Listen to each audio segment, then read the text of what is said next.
Shalom para pemirsa yang dikasihi Tuhan, jumpa kembali dengan saya Ita Lintar dalam acara kesayangan kita bersama Mutiara Kasih yang dirilis oleh stasiun televisi kesayangan milik kita bersama Dhamma TV, selalu damai di hati.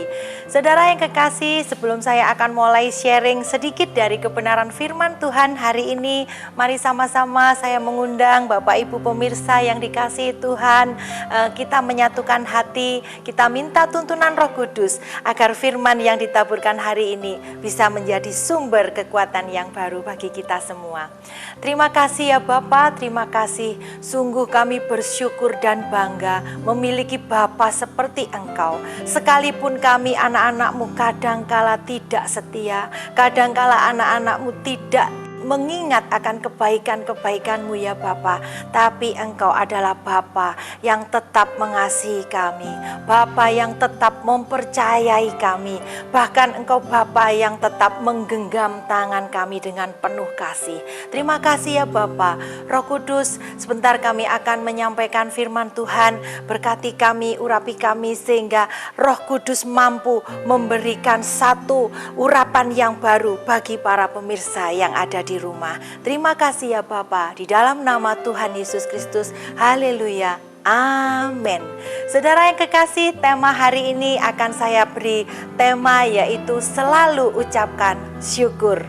Nah saudara, ketika saya mulai mencari satu tema selalu ucapkan syukur, tiba-tiba saya teringat dan saya terinspirasi bahwa salah satu negara yang pernah sering menggelar tradisi tahunan yaitu Thanksgiving atau hari ucapan syukur, asalnya adalah dari Amerika Serikat. Nah saudara, tradisi ini awalnya dibawa oleh seorang pendatang Eropa yang mendarat pertama kali yang ada di benua Amerika. Nah ternyata sebagai manusia biasa, sebagai anak-anak Tuhan, kita pun masih perlu mengucap syukur. Percaya katakan amin. Saudara yang kekasih, seringkali kita lupa dengan kata-kata terima kasih, dengan kata-kata ucapan syukur, permohonan ucapan syukur kepada Tuhan. Nah saudara yang kekasih, hari ini saya akan mengingatkan lagi bahwa sebagai anak-anak Tuhan, sebagai orang-orang yang sudah diangkat dari lumpur dosa karena karya penebusan Kristus Tuhan yang luar biasa atas kehidupan kita, masalah terbesar kita, masalah manusia yang terbesar yaitu dosa sudah dikalahkan di kayu salib. Nah saudara, jika hari ini Bapak Ibu Saudara pemirsa memiliki permasalahan, mungkin engkau mengalami anakmu di sekolahan mendapatkan nilai yang terus semakin lama semakin menurun. Mungkin di pekerjaan Bapak Ibu Saudara ada satu supervisor, ada satu top manager yang senantiasa mengintimidasi Bapak Ibu Saudara kekasih. Mungkin di dalam perekonomian Bapak hari ini mengalami satu pasang surut ekonominya, mengalami satu kelesuan di dalam perekonomian Bapak Ibu Saudara yang kekasih. Berita baiknya hari ini, tetaplah engkau mengucap syukur. Yang percaya katakan amin. Nah saudara yang kekasih, Mazmur 50 ayatnya 23 mengatakan, siapa yang mempersembahkan syukur sebagai korban, ia memuliakan aku Elohim. Ya saudara, hidup yang bersyukur, apa yang sekarang kita terima, baik berkat, baik permasalahan, baik pergumulan hidup. Mungkin hari ini ada Bapak Ibu pemirsa yang mengalami sakit penyakit. Beberapa bulan yang lalu, 1 bulan yang lalu saya menerima SMS, ada seorang bapak yang mengalami pemeriksaan jantung dan jantungnya dinyatakan bocor. Lalu saya membawa juga ke dalam mesbah Tuhan, bukan karena kuat gagah kami, tetapi 1 bulan setelah itu bapak tersebut memberikan SMS kembali bahwa dokter pun sempat terheran-heran karena analisa pertama setelah jantung bocor, 1 bulan dia berdoa mengucap syukur dan meminta pertolongan kepada Tuhan. Tuhan menjamah dan memulihkan. Saudara yang kekasih, berita baik hari ini, jika Bapak S yang ada di kota Malang mengalami jantungnya mengalami bocor, dalam tempo 1 bulan diubah oleh Tuhan Yesus menjadi sempurna. Yakin dan percayalah, apapun pergumulan Bapak Ibu hari ini yang kekasih, di tangan Tuhan Yesus dengan kita pandai mengucap syukur, ada miracle terjadi atas setiap kehidupan Bapak Ibu yang kekasih. Saudara, saya akan memberikan kesaksian sedikit bahwa sejak bulan Desember sampai bulan Mei kemarin kami mengalami di dalam manajemen perusahaan kami mengalami satu kebocoran. Nah, waktu itu ada 10 orang driver kami yang melakukan hal yang kurang baik dan sempat sudah kita peringatkan, kita memberi SP1, SP2 dan sampai yang terakhir adalah SP3. Lalu dengan berat hati, akhirnya dengan terpaksa manajemen kami akhirnya tidak bisa memakai beberapa orang yang melakukan kecurangan. Nah, memang ada dari 10 orang itu ada 2 orang yang tidak melakukan, sedangkan yang 8 orang ini yang melakukan kecurangan.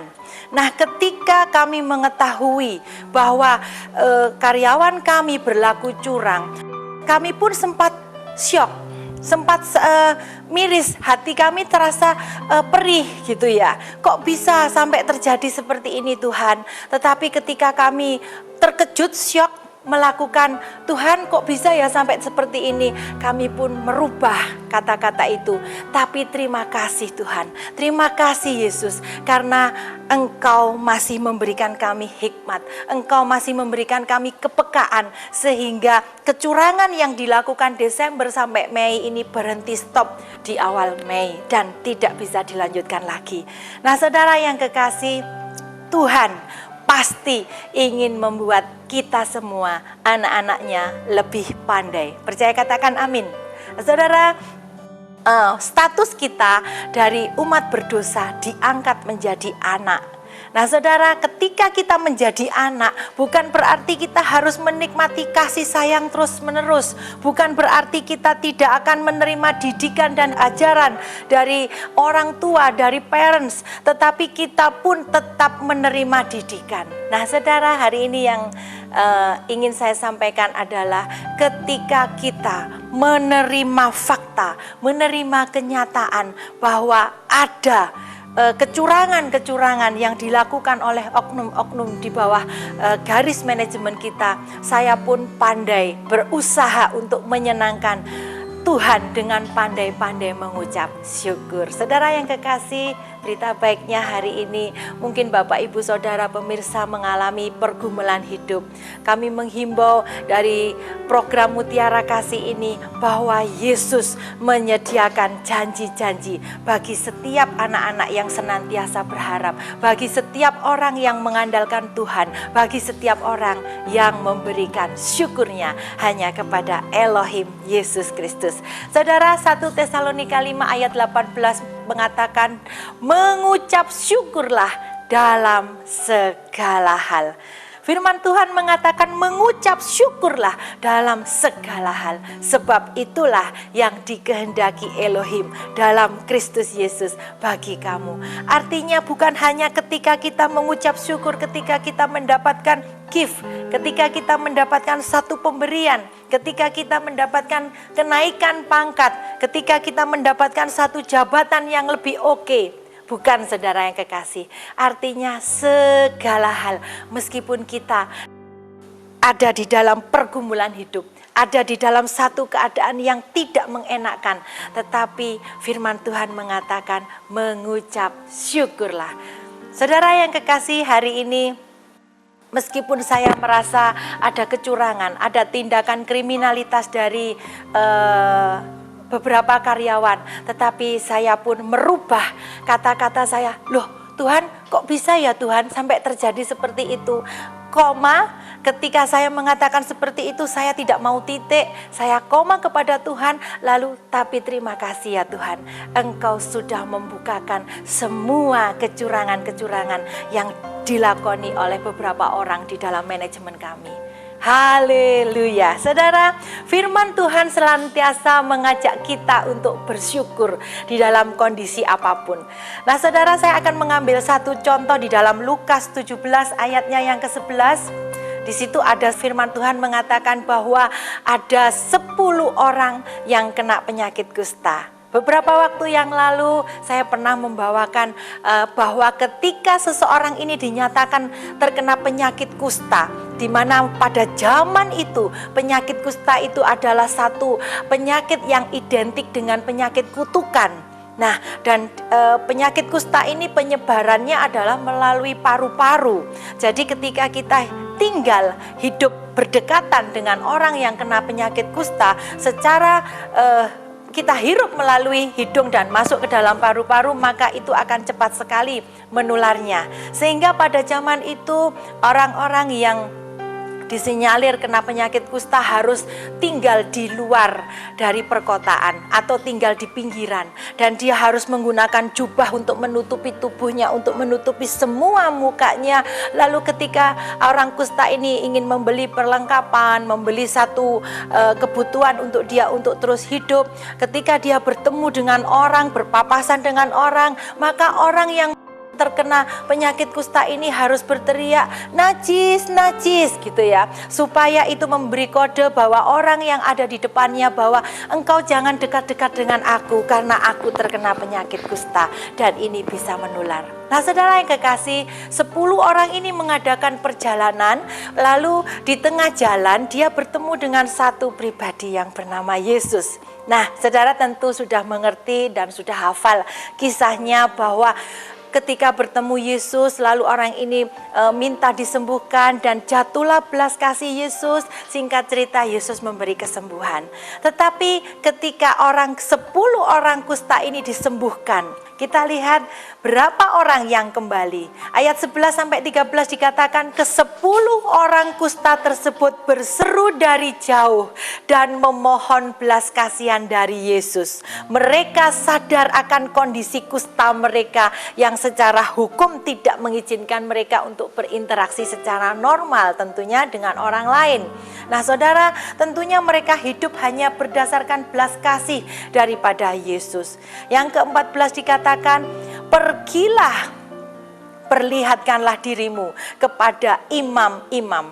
Hanya itulah yang diperintahkan oleh Yesus. Nah ketika perjalanan menuju imam-imam, di tengah jalan ini 10 orang ini mengalami kesembuhan. Nah saudara, bisa kita ketahui dari 10 orang, 9 orang tetap melakukan perjalanan untuk menemui para imam. Dan yang 1 orang kembali mencari Yesus, berlari mencari Yesus. Saudara yang kekasih di dalam Tuhan, 1 orang ini dia kembali untuk menemui satu pribadi. Apa yang dilakukan oleh 1 orang ini? 1 orang ini kembali menemui Yesus untuk mengucapkan terima kasih. Kita lihat di dalam ayatnya yang ke-15 dan 16. Di tengah perjalanan, ke-10 orang kusta tersebut menyadari bahwa dirinya telah sembuh. Lalu salah satu dari ke-10 orang tersebut memilih untuk kembali menemui Yesus.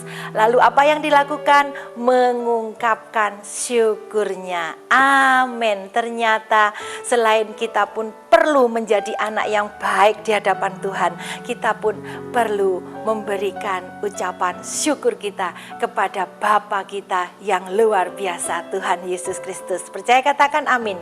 Nah saudara yang kekasih, iman bukanlah masalah apa kata orang banyak. Kebenaran tidaklah ditentukan oleh suara terbanyak, tetapi diperlukan satu keberanian untuk menyatakan iman dalam kita meresponi kasih karunia yang diberikan oleh Tuhan Yesus kepada kita, umat yang berharap kepadanya. Saudara yang kekasih, saya tidak akan panjangkan firman hari ini. Yang bisa kita responi bahwa meskipun kita mengalami satu pergumulan hidup, yakin dan percayalah, masih ada satu tangan kuasa Tuhan. Dia bisa mengubah yang tidak ada sekalipun menjadi ada. Kalau iblis bisanya hanya mencuri. Misalnya ada Pak Slamet, ada Pak Budi. Kalau Pak Slamet dan Pak Budi senantiasa bergaul karib dengan iblis, yang bisa dilakukan iblis mungkin bisa memberi pertolongan sesaat untuk Pak Budi. Tetapi yang diambil dan yang diberikan, berkat yang diberikan iblis kepada Pak Budi adalah hasil curian milik Pak Slamet. Tetapi mari kita mengucap syukur. Hari ini Tuhan di dalam nama Tuhan Yesus Kristus adalah Tuhan yang ajaib.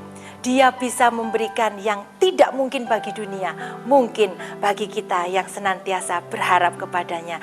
Bahkan Tuhan bisa memberikan yang bagi dunia tidak ada, tetapi di tangan Tuhan pasti masih ada pengharapan. Haleluya. Saudara, saya tidak akan panjangkan firman hari ini. Biarlah Roh Kudus yang akan memampukan Bapak Ibu Saudara pemirsa untuk lebih dalam lagi, bahwa masih diperlukan kita mengucap syukur. Diperlukan satu aktualisasi bahwa kita pun harus pandai-pandai mengucap syukur. Yakin dan percayalah bahwa di balik ucapan syukur kita ada satu miracle yang luar biasa yang akan diberikan oleh Tuhan Yesus untuk setiap kehidupan kita, orang-orang yang berharap kepadanya. Saya mengundang Bapak Ibu pemirsa yang dikasihi Tuhan, mari sama-sama kita satukan hati, kita minta tuntunan Roh Kudus agar kita menjadi anak-anak yang luar biasa. Mari sama-sama kita satukan hati. Terima kasih ya Bapa, terima kasih. Kami yakin dan percaya kami akan senantiasa berusaha, belajar untuk senantiasa mengucap syukur kepadamu ya Bapa.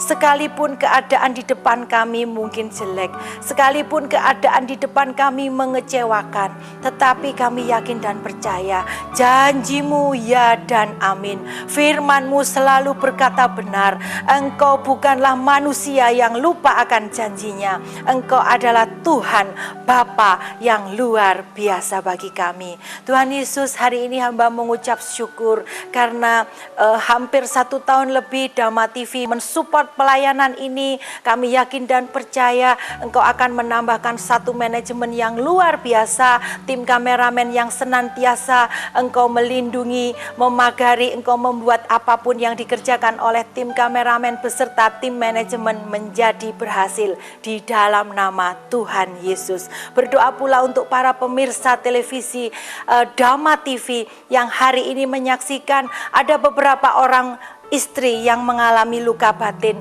ada beberapa orang istri yang mengalami tumor payudara, kanker serviks. Kami yakin dan percaya asalkan kami pandai mengucap syukur, tidak ada yang mustahil di dalam tangan-Mu. Terima kasih ya Bapa, kami mengucap syukur Engkau sudah menyembuhkan satu pemirsa kami yang setia yang mengalami jantung bocor. Di tangan-Mu jantung itu dalam tempo 1 bulan menjadi normal dan pulih seperti sedia kala. Terima kasih Bapak, berkati generasi muda Kota Malang dari tingkat TK, SD, SMP sampai perguruan tinggi. Engkau akan memegang anak-anak generasi muda ini seperti layaknya anak panah di tangan para pahlawan. Terima kasih Bapak, berkati pula pemerintahan Kota Malang tercinta dari tingkat RT, RW sampai kepada wali kota. Engkau menambahkan hikmat, kepandaian yang luar biasa untuk para pemimpin tercinta kami.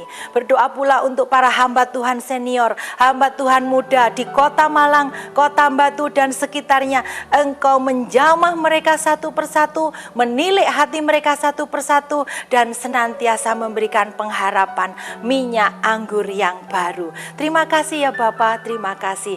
Di dalam nama Tuhan Yesus kami mengucap syukur. Haleluya. Amin. Saudara yang kekasih, terus saksikan kami setiap hari Minggu hanya di Dhamma TV. Selalu damai di hati. Tuhan Yesus memberkati.